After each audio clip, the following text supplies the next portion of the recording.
Hello everyone, this is Kunal and आज हम लोग क्लास 10th जो हमारा मैथमेटिक्स का सब्जेक्ट है उसका हम लोग chapter number first real number देखने वाले हैं। जो हमारा रियल नंबर चैप्टर है इसमें हम लोग ये देखने चाह रहे हैं कि हम लोग का जो आने वाला सिलेबस में है उसी का हम लोग आज से बिगिन करने वाले हैं, शुरुआत करने वाले हैं कि हमारा आने वाला क्या क्या है और कौन सा थ्योरम हमें करना है और कौन सा एक्सरसाइज हमें करना है। तो वैसे हमें करना है 1.2 एक्सरसाइज, 1.3 एक्सरसाइज और हमारे डिलीटेड टॉपिक्स में जो हमारा एक्सरसाइज है वो है हमारा एक्सरसाइज 1.1 और एक्सरसाइज 1.4। ये एक्सरसाइज हमें नहीं करना है, एक्सरसाइज 1.2 हमें करना है। तो आज हम लोग वही चीज़ करने जा रहे हैं। हमारा एक्सरसाइज 1.2 जो हमारा है उसमें जो हमारा पहला थ्योरम है वो है हमारा फंडामेंटल थ्योरम ऑफ अरिथमेटिक। ये जो हमारा थ्योरम है ये कहता है ये है कि every composite number can be expressed या फिर factorise as a product of prime and this factorization is unique apart from the order in which the prime factor occur। तो इसका जो मीनिंग है इसमें हमारे दो नंबर आए हैं। पहला नंबर आया है कंपोजिट नंबर और दूसरा आया है प्राइम नंबर। तो जो कंपोजिट नंबर है उसका मीनिंग क्या है और प्राइम नंबर क्या है इसी को हम लोग समझते हैं। तो पहले हम लोग प्राइम नंबर पे आते हैं। जो हमारा प्राइम नंबर है वो क्या होता है? प्राइम नंबर ऐसे नंबर होते हैं जो अपने आप से कटे और एक से कटे, जो अपने आप से घटे और एक से घटे। मतलब जैसे कि हम लोग लेते हैं दो नंबर, एक नंबर ना ही प्राइम नंबर होता है और ना ही कंपोजिट होता है, ये एक नहीं होता। दो से हम लोग शुरू करते हैं। तो दो जो है उसमें अगर हम लोग देखें तो दो हमारा इसमें मैंने जैसे शुरू में ही बोला ऐसे नंबर जो एक से घटे और अपने आप से घटे।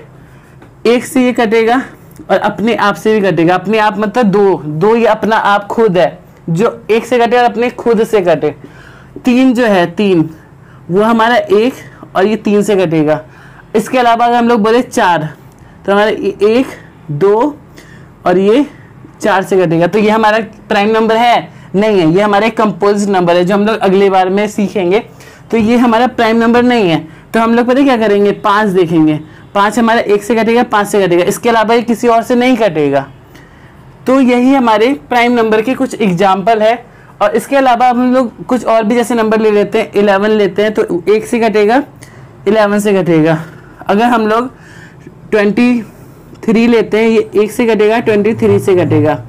अगर हम लोग 9 लेते हैं तो एक से कटेगा, 29 से कटेगा। ये सब ऐसे एग्जाम्पल है जो प्राइम नंबर के हैं। ठीक है, अब हम लोग आते हैं कंपोजिट नंबर की। और जो कंपोजिट नंबर है वो ऐसे नंबर होते हैं जो दो से भी ज्यादा जिसके फैक्टर हो वो हमारे कंपोजिट नंबर होते हैं। जैसे कि 4 वो एक से कटेगा, दो से कटेगा, 4 से कटेगा। तो ये हमारे तीन फैक्टर मतलब मोर देन 2 फैक्टर इसका आ रहा है। ठीक है, जैसे एक आ रहा है, दो आ रहा है, चार आ रहा है, तो हमारा मोर देन 2 फैक्टर में आ रहा है। ठीक है, तो उस हिसाब से ये हमारा कंपोजिट नंबर है। अगर हम लोग इसके अलावा 6 लेते हैं तो 1 से कटेगा, फिर उसके बाद ये हमारा 2 से भी कटेगा, 3 से भी कटेगा और हमारा ये 6 से भी कटेगा। तो ये भी हमारा एक कंपोजिट नंबर है। इसके अलावा अगर हम लोग 8 लेते हैं तो 1 से कटेगा, 2 से कटेगा, ये हमारा और किससे कटेगा, 4 से भी कट जाएगा और 8 अपने आप से भी कट ही जाएगा। तो ये हमारा कंपोजिट नंबर के एग्जाम्पल है। तो हम लोग यहाँ पर लिख भी लेते हैं एग्जाम्पल के लिए जो लिखा है, 4 है, 6 है, 8 है एंड सो ऑन ऐसे करके। और इसका भी लिख लेते हैं एग्जाम्पल के लिए। यहाँ पर है हमारा 2 है, 3 है, 5 है, 11 है, 23 है और इसके बीच में भी बहुत सारे हैं एंड सो ऑन ऐसे करके।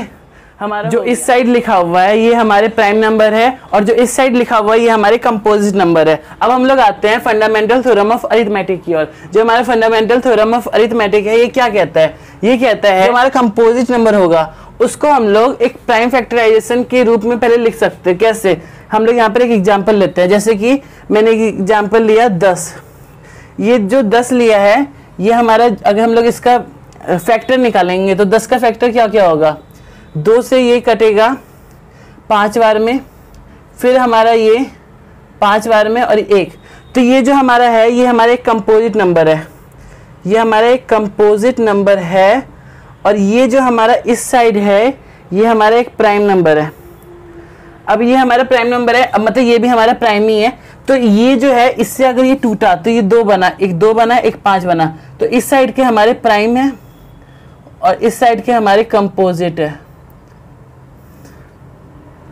इस साइड का हमारा कंपोजिट नंबर है, इस साइड का हमारा प्राइम नंबर है। तो यही चीज हम लोग को समझना है। और इसके अलावा इसमें ये जो लिखा हुआ है कि ये हमारा यूनिक होगा, चाहे कोई भी इंसान करे, वो 10 को किस भी पहाड़ी से करे, उसका आना 2 और 5 ही है, इसके अलावा कुछ और आ नहीं सकता। इसीलिए यहाँ पर यूनिक लिखा हुआ है। और ये जो लिखा हुआ है अपार्ट फ्रॉम द ऑर्डर, इसका मीनिंग यहाँ पर भी लिखा हुआ है प्राइम फैक्टराइजेशन इज यूनिक। लिखा हुआ है इफ वी इग्नोर ऑर्डर, मतलब कि हम लोग ऑर्डर को इग्नोर करेंगे, आगे पीछे कर सकते हैं। 10 है तो 10 को हम लोग 2 और 5 जैसे हम लोग लिखें तो इसको 5 और 2 भी लिख सकते हैं, चेंज कर सकते हैं ऑर्डर को।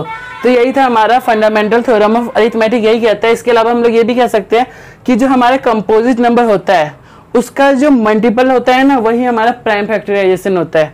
मतलब जितने भी हमारे कंपोजिट नंबर है, जैसे कि हमारे 9 हम लोग लेते हैं, जो हमारा 9 है इसको अगर हम लोग फैक्टर करेंगे इसका, तो ये 3 बार में हुआ, फिर इसके बाद हम लोग ये 3 लिए, फिर इसके बाद हमारा ये 1 बार में और ये 3 बार में। हमारा एक कंपोजिट नंबर हुआ 9 इक्वल टू में 3 इंटू में 3, तो ये हमारा एक कंपोजिट नंबर हुआ। और नीचे के जो 2 है ये हमारे प्राइम नंबर है। तो हम लोग ये भी कह सकते हैं कि जो हमारा कंपोजिट नंबर होता है वो हमारे प्राइम नंबर का मल्टीपल होता है, जो कंपोजिट नंबर होता है। या फिर हम लोग ऐसे कह सकते हैं जो हमारा ये नंबर है ये इसके मल्टीपल से ही बना है, इसके मल्टीपल से ये बना है, मतलब इसके गुना से ये चीज़ ये बना है। तो यही हमारा फंडामेंटल थ्योरम ऑफ अरिथमेटिक कहता है। अब हम लोग एग्जाम्पल नंबर 5 करने वाले हैं, जो हम लोगों ने पहले पढ़ा उसी से ये बेस्ड होगा हम लोग का क्वेश्चन। तो ये लिखा हुआ है consider a number 4n where n is natural number, check whether there is any value of n for which 4n in which digit 0। तो हम लोग को ये बताना है कि इतना हमारा कोई भी नंबर दिया हुआ है 4n। अब ये जो 4n दिया हुआ है, जहाँ पर जो n है, ये जो n है ये हमारा एक नेचुरल नंबर है। अब नेचुरल नंबर क्या होता है? नेचुरल नंबर ऐसे नंबर होते हैं जो 1 से शुरू होता है, 1 2 3 4 ऐसे करके सो ऑन। हम लोग को चेक करके बताना है कि इसका जो लास्ट डिजिट होगा वो 0 होगा। इसका मीनिंग ये है, जैसे 360 है, इसका लास्ट डिजिट 0 है, 270 है, इसका लास्ट 0 है, लास्ट मतलब ये वाला। फिर उसके बाद अगर हम लोग बात करें 60 है तो इसका लास्ट ये है, 70 है तो इसका लास्ट ये है, 20 है तो इसका लास्ट ये है। उसी हिसाब से हम लोग को ये बताना है कि इसका लास्ट डिजिट 0 होगा। तो ये जो ऐसे क्वेश्चन होते हैं तो हम लोग इसमें एक एक करके तो करेंगे नहीं। जैसे कि 4n लिखा हुआ है तो हम लोग ऐसे तो नहीं करेंगे कि नेचुरल नंबर लेते जा रहे हैं 4 इंटू में 4 का पावर 1, फिर इसके ऐसे लेंगे तो 4 ही आएगा। 4 का पावर n तो हम लोग का 4 2 ले लेते हैं तो 4/2, तो ये हमारा कितना हो जाएगा? 16 हो जाएगा। ऐसे करते करते हम लोग करते जाएंगे तो कब तक करेंगे? ऐसे होगा ही नहीं। तो हम लोग तो ना एक अलग से एक पैटर्न को अपनाएंगे। तो इसके लिए हम लोग क्या करते हैं, 2 इंटू में 5 करेंगे।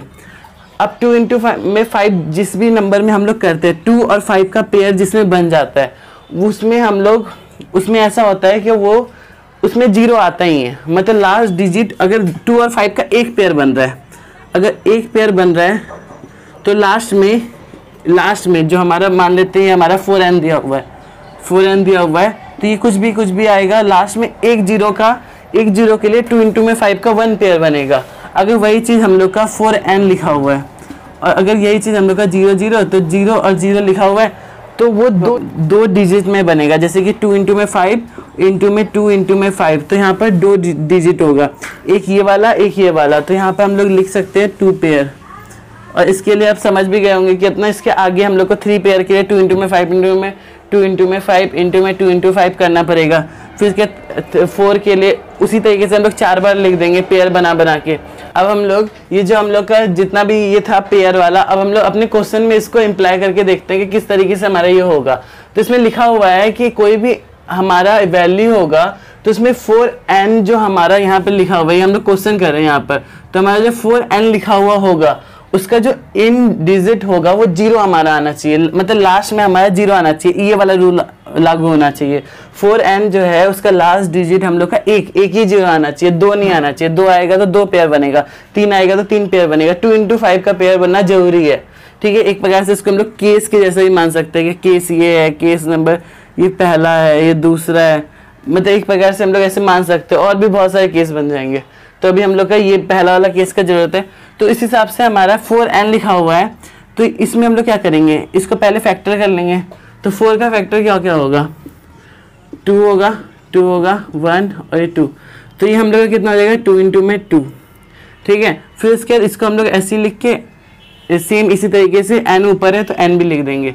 फिर उसके बाद क्या करेंगे, ये हम लोग का इस तरीके से है तो हम लोग इसको ऐसे लिख सकते हैं 2 का स्क्वायर और 2n, सेम इसी तरीके से लिख सकते हैं। तो अगर हम लोग इसी चीज़ को चेक करेंगे, जैसे कि अगर हम लोग इसी चीज़ को चेक करेंगे 2n, अब इसमें अगर हम लोग कुछ भी नंबर ऐड करें, n में अगर हम लोग कुछ भी नंबर ऐड करें, चाहे 1 से लेके 5 भी, कुछ भी, 2 इंटू में 5 ऐड करते हैं तो 2 इंटू में ये 10 हो रहा है। तो उस हिसाब से ये हमारा क्या कहना चाह रहा है कि ये हमारा 2 इंटू में इस तरीके से ये 10 बार में हो जाएगा। अब हम लोग तो ना इसमें हमारा आ कितना रहा है, बस 2 ही आ रहा है, इसमें बस 2 आ रहा है, इसमें एक भी 5 आया नहीं आया, तो इसीलिए ये जो क्वेश्चन होगा ये हमारा रॉन्ग होगा। अब अगर पेपर में एक्सप्लेनेशन पूछने के लिए बोला जाएगा कि किस तरीके से हम लोग इस एग्जाम्पल का एक्सप्लेनेशन देंगे, तो हम लोग को लिखना है We don't have 5 as a factor in 4n, hence we don't have pair 2 into 5, so in digit can never be 0। इसका मीनिंग ये है कि इसमें इतना नहीं, इसमें बस 2 आ रहा था, हमारा बस 2 और 2 का ही हमारा पेयर बन रहा था, तो ये हमारा इसमें 5 आया ही नहीं, इसीलिए हम लोग ये हमारा 0 इसमें आएगा ही नहीं, लास्ट में हमारे इसमें 0 नहीं आएगा, क्योंकि इसमें 2 और 5 का पेयर बनेगा। चाहे हम लोग 360, 370, 60, 70, 20, 10 कोई सा भी पेयर ले लेते हैं, चाहे 20 का भी पेयर अगर हम लोग लेते हैं, 20 का अगर फैक्टर निकालेंगे तो ये 2 से 10 बार में गया, फिर इसके बाद ये हमारा 2 से 5 बार में गया, फिर इसके 5, तो इसमें भी अगर हम लोग फैक्टर देखेंगे तो 2 इंटू में 5 आएगा, तो इसमें हम लोग का 2 और 5 आ रहा है, तो इस हिसाब से हमारा ये एक पेयर बन रहा है, ठीक है। और ये हम लोग का कंडीशन इसमें बन रहा है 1 पेयर का, जिसमें हम लोग का 2 और 5 आ रहा है, तो लास्ट में इसमें 0 आ रहा है ना, लेकिन इस केस में जो हमारा 4n लिखा हुआ है, मतलब 4n, तो इसमें हम लोग का ऐसा कंडीशन नहीं बनेगा, क्योंकि इसमें बस 2 आ रहा है, इसमें 5 आ ही नहीं रहा, तो इसलिए हम लोग ये वाला जो हमारा एक्सप्लेनेशन है इसको लिखेंगे। तो अगले एग्जाम्पल की ओर, जो हमारा एग्जाम्पल नंबर 6 है उसको देखते हैं। क्वेश्चन है, इसमें हम लोग को मेनली एलसीएम और एचसीएफ निकालना है। एचसीएफ अगर हम लोग बात करेंगे कैसे निकलता है, तो एचसीएफ का फुल फॉर्म होता है हाईएस्ट कॉमन फैक्टर। तो यहाँ पर 2 नंबर दिए हुए हैं 6 और 20, हमें इसका प्राइम फैक्टराइजेशन करना है, मतलब वही सेम हमें इसका एक फैक्टर ही निकालना है। तो इसको हम लोग किस तरीके से करेंगे, पहले 6 लिख लेते हैं, 6, और उसके बाद हम लोग इसका फैक्टर निकालते हैं जो हमारा प्राइम नंबर में निकलेगा, इसीलिए उसको प्राइम फैक्टराइजेशन लिखा गया है। तो 2 इंटू में 3, ये 3 से हुआ, फिर उसके बाद ये 3 से हुआ तो ये 1 हो गया, फिर उसके बाद अगर हम लोग 20 का निकालें तो ये हमारा कितना निकलेगा, 2, ये 10, 2, 5 और ये हमारा 1 और ये 5। अब हम लोग इसको तो लिख लेते हैं, इस साइड लिखते हैं, जैसे कि यहाँ पर हम लोगों ने 6 का निकाला 2 इंटू में 3, और यहाँ पर हम लोग निकाले 20 का, यहाँ पर कितना निकाले 20 का निकाले 2 का पावर 2 और इंटू में 5, इस तरीके से निकाले ना। अब तो ना अगर हम लोग को एचसीएफ निकालना है तो उसका 2 तरीका है।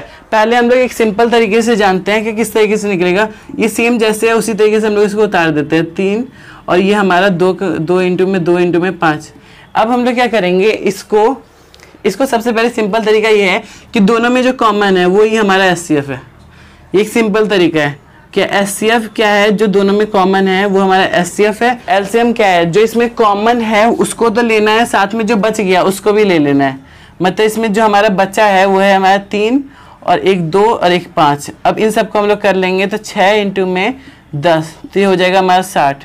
तो यही हमारा इस तरीके से हमने एक सिंपल तरीके से निकाला। अब हम लोग एक जो हमारा एक पैटर्न होता है उस तरीके से हम लोग करेंगे, जो 10th क्लास के बच्चे ज़्यादातर करते हैं। अब इस तरीके से अगर हम लोग करके देखें तो हमारा एचसीएफ में लिखा हुआ है product of least power of common factor, मतलब हम लोग को क्या करना है, किसी भी प्रोडक्ट का सबसे ज़्यादा छोटा पावर जो है उसका कॉमन फैक्टर देखना है। तो हमने ये निकाला। अब इसमें इतना हम लोग पावर बनाते हैं, जैसे कि इसमें हम लोग 1 लिख लेते हैं, यहाँ पे 1, ठीक है। अब इसमें हम लोग को सबसे छोटा पावर देखना है, तो इन दोनों में अगर हम लोग मैच करें, इन दोनों में, क्योंकि पहले हम लोग को समझना है कि प्रोडक्ट होना चाहिए और दूसरा हम लोग को समझना है कि उससे सबसे छोटा पावर होना चाहिए, लीस्ट होना चाहिए।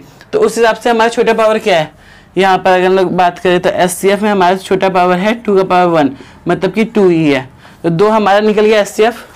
फिर इसके अगर हम लोग एलसीएम का बात करें तो एलसीएम हमारा होता है सेम यही चीज़ है, product of greatest and other non common factor. जो हमारा प्रोडक्ट होगा वो गेटेस्ट होगा, बहुत ही बड़े में होगा, मतलब कि जो हमारा इन सब का बड़ा जो पावर है वो हमारा कौन सा है। पहले तो हम लोग का प्रोडक्ट कौन सा बना, एक बना दो का स्क्वायर बना, तो उसको लिख लेते हैं 2 का स्क्वायर इनटू में हमारा जो इसके अलावा अदर नॉन कॉमन फैक्टर उसको भी हम लोग लिख लेंगे। तो हमारा क्या क्या बचा है, 3 बचा है और 1 बचा है 5, तो ये हो जाएगा हमारा 4 और ये हो जाएगा 15, तो 15 चौके 60। तो इस हिसाब से हमारा ये भी सेम निकला और इस हिसाब से हमारा ये भी सेम निकला।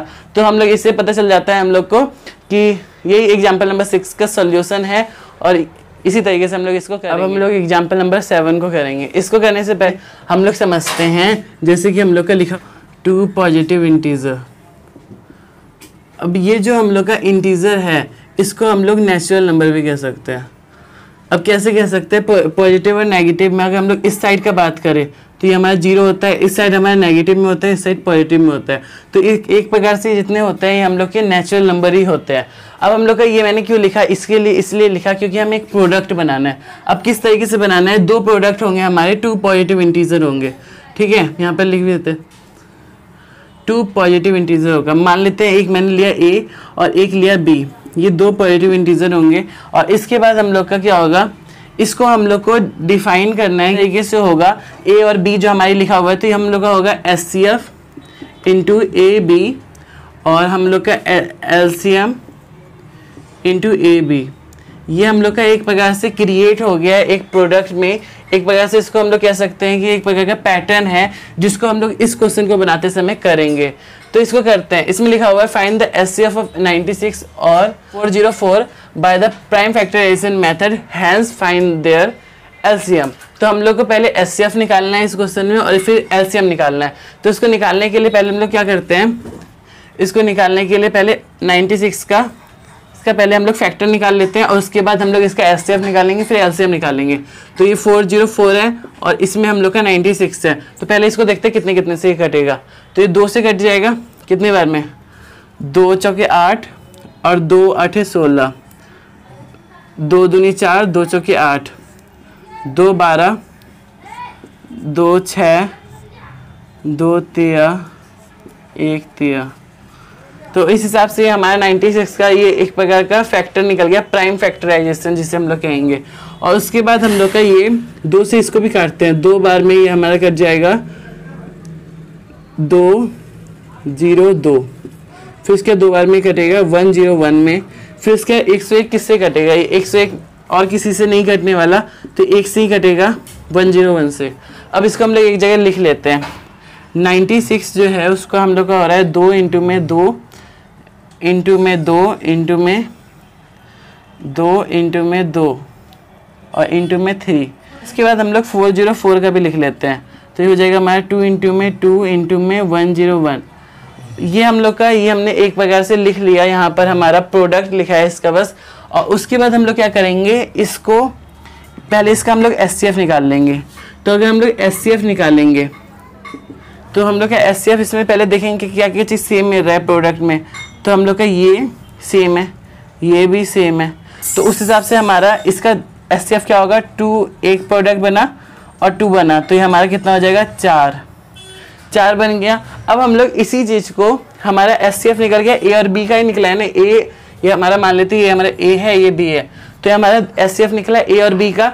अब हम लोग यही चीज़ को यहाँ पर लिख देते हैं, ठीक है। इसी चीज़ को अब हम लोग जो हमारा SCF निकला उसको यहाँ पर लिख देंगे और हमारा AB तो हमें दिया हुआ था 96 और 404 और उससे हम लोग LCM फाइंड आउट कर लेंगे। तो हम लोग का A और B हमारा क्या दिया हुआ है, 96 दिया हुआ है और इंटू में हम लोग का क्या दिया हुआ है, 404 दिया हुआ है। अब हम लोग जो हमारा दिया हुआ है ये इंटू होगा 96 इंटू में 404 और SCF हम लोग को क्या दिया हुआ है, SCF हमने अभी निकाला है 4 और हमें क्या निकालना है, LCM निकालना है। LCM निकालना है A और B का।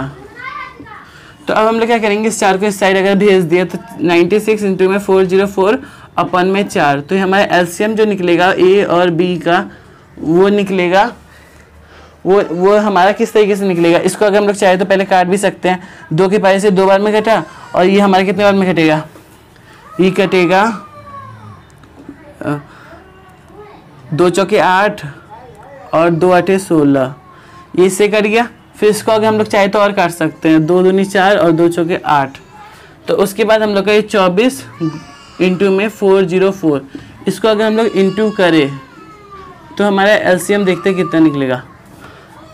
अगर हम लोग इसको इंटू यहाँ पर करें 404 और हमारा 24, 4 चौक 16, 6, 1, 4 एकम 4, 4 से 0 गया तो 1 बचा और हमारा ये हुआ 4 चौक 16 इंटू में 2 चौके 8, 2 से 2 गया तो हमारा ये 0 ही हो गया और हमारा ये 4 दूनी 8, ये 6 हुआ, ये 9 हुआ, ये 6 हुआ, ये 9 हुआ। तो हमारा जो लास्ट में हमारा आंसर आ रहा है वो आ रहा है 9696। ये हमारा एलसीएम निकलेगा ए और बी का। अब हम लोग एग्जाम्पल नंबर 8 करने वाले हैं। जो हमारा एग्जाम्पल नंबर 8 है उसमें लिखा हुआ है, ये बहुत ही आसान क्वेश्चन है, find the HCF and LCM of 6, 72 and 120 using prime factorisation method. इसका भी हम लोग का एलसीएम और एचसीएफ ही निकालना है, इसको भी हम लोग अच्छी तरीके से समझते हैं। तो इसमें जो हमारा ये लिखा हुआ है 6, तो सबसे पहले इसका हम लोग प्राइम फैक्टराइजेशन तरीके से इसको कर लेते हैं। तो ये 2 से हुआ, 3 बार में 1 और 3।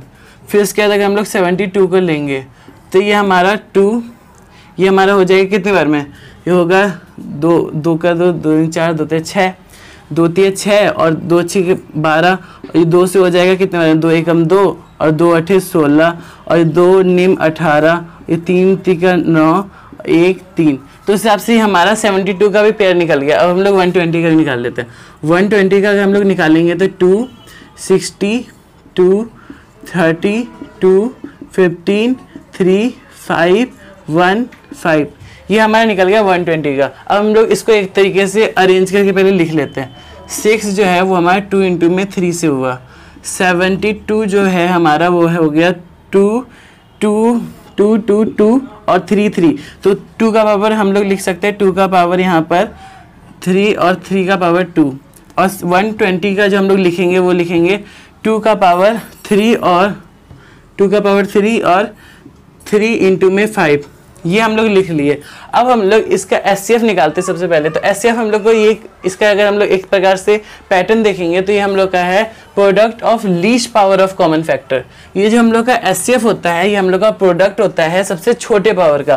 पहले तो एक प्रोडक्ट होगा, प्रोडक्ट मतलब 2 3 या फिर यहाँ पर 2 3, ये जितने भी स्क्वायर में सब एक प्रोडक्ट में है। मतलब अगर इसको हम लोग तोड़ेंगे तो 2 इंटू में 3, अगर हम लोग इसको तोड़ेंगे तो ये हम लोग का निकलेगा 2 इंटू में 2 इंटू में 2 इंटू में 3 इंटू में 3। तो इस तरीके से एक प्रकार का प्रोडक्ट ही है। अब हम लोग क्या करेंगे, product of least power of common factor. तो हम लोग क्या करेंगे, इसमें सबसे पहले हम लोग प्रोडक्ट देख लिए। अब हम लोग देखेंगे कि अब हम लोग का पावर कौन कौन सा है। अब हम लोग अगर पावर का देखिए तो सबसे ज़्यादा पावर छोटा कौन सा है, ये 1 वाला छोटा है। सबसे ज़्यादा छोटा हमारा पावर अभी 1 है जो कॉमन में है, बिल्कुल कॉमन। ये हम लोग का कॉमन भी है और सबसे छोटा कौन सा है, 1 है। अगर इसी चीज़ में हम लोग देखेंगे यहाँ पर, तो यहाँ पर भी हम लोग का जो सबसे छोटा पावर है वो 1 है। तो हम लोग का जो एचसीएफ निकलेगा वो निकलेगा 2 का यहाँ पर पावर 1 और यहाँ पर भी 3, तो ये हम लोग का एचसीएफ निकलेगा 6। अब हम लोग अगर हम लोग का एलसीएम निकालेंगे तो product of greatest power of common factor. तो हम लोग क्या करेंगे, अगर हम लोग एलसीएम निकालते हैं तो हम लोग लेते हैं ग्रेटेस्ट पावर, जो सबसे बड़ा पावर होता है। इसमें जो हम लोग का सबसे बड़ा पावर, पहले प्रोडक्ट देख लिए, प्रोडक्ट है ये, और अब हम लोग इसमें ग्रेटेस्ट पावर देखेंगे जो सबसे बड़ा पावर होगा यहाँ पर। तो यहाँ पर सबसे बड़ा पावर कौन सा है, यहाँ पर 2 3 जो हमारा 2 का क्यूब है ये हमारा बड़ा पावर है, तो एक ये ले लेते हैं।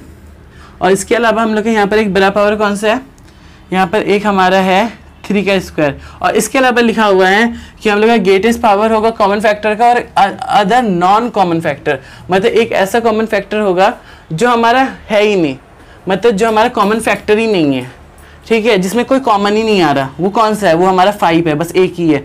तो हम लोग यहाँ पर 5 लिख लेते हैं। तो हमारी कितना हो जाएगा, 8 हो जाएगा, ये हमारा 9 हो जाएगा और ये हमारा 5 हो जाएगा। तो हमारा 8 इंटू में 45, ये हमारा कितना हो जाएगा, इसको हम लोग करके देखते हैं। यहाँ पर ये हमारा 45 और ये 8, 8 पंचे 40, 4, 8 चौके 32, 32 4 36, तो हमारा ये हो जाएगा 360। अब इसी चीज़ को अगर कोई बोले चेक करके दिख लाओ, तो ये मैंने जैसे पिछले क्वेश्चन में बताया था, उसमें हमारे दो के हमारे फैक्टर निकालने थे, बस 2 के, लेकिन इसमें हमें तीनों के निकालने हैं। तो इसका चेक करने का ये 2 रिलेशन तो इसमें बन नहीं रहा ना, इसमें 2 नहीं बन रहा, 3 का कोई रिलेशन का कोई फॉर्मूला है जो है वो इस क्लास में हम लोग को नहीं पढ़ना, बहुत ही आगे वाली क्लास में पढ़ना है। तो इस साल के जितने भी क्लास 10th के बच्चे हैं उनके लिए बस 2 ही रिलेशन का फॉर्मूला है, तो इसका कोई रिलेशन का फॉर्मूला नहीं है, तो हम लोग को ये नहीं करना है, वो आपको आगे वाली क्लास में करना है। ये हम लोग का निकल गया HCF LCM। तो अब हम लोग लिख सकते हैं लास्ट में hence the value of HCF का वैल्यू हमारा क्या निकला है 6, और एंड LCM 360। ये आपको लिखना है सेम, नहीं तो इससे भी हम लोग का आधा मार्क्स कट जाता। ये मैंने जितना भी यहाँ पर लिखा है अभी तक उन सब चीज़ का आपको नोट्स मिल जाएगा, ये नीचे जो डिस्क्रिप्शन है उसी में आपको उसका लिंक मिल जाएगा। और ये जितने भी आपको यहाँ पर लिखे हुए हैं उसको बहुत ही अच्छी तरीके से मैंने अपने तरीके से उसको अरेंज करके बनाया है, तो उसको आप नीचे जाके देख सकते हैं और समझ सकते हैं, और बहुत ही आसान तरीके से उसमें बताया गया है। तो थैंक यू।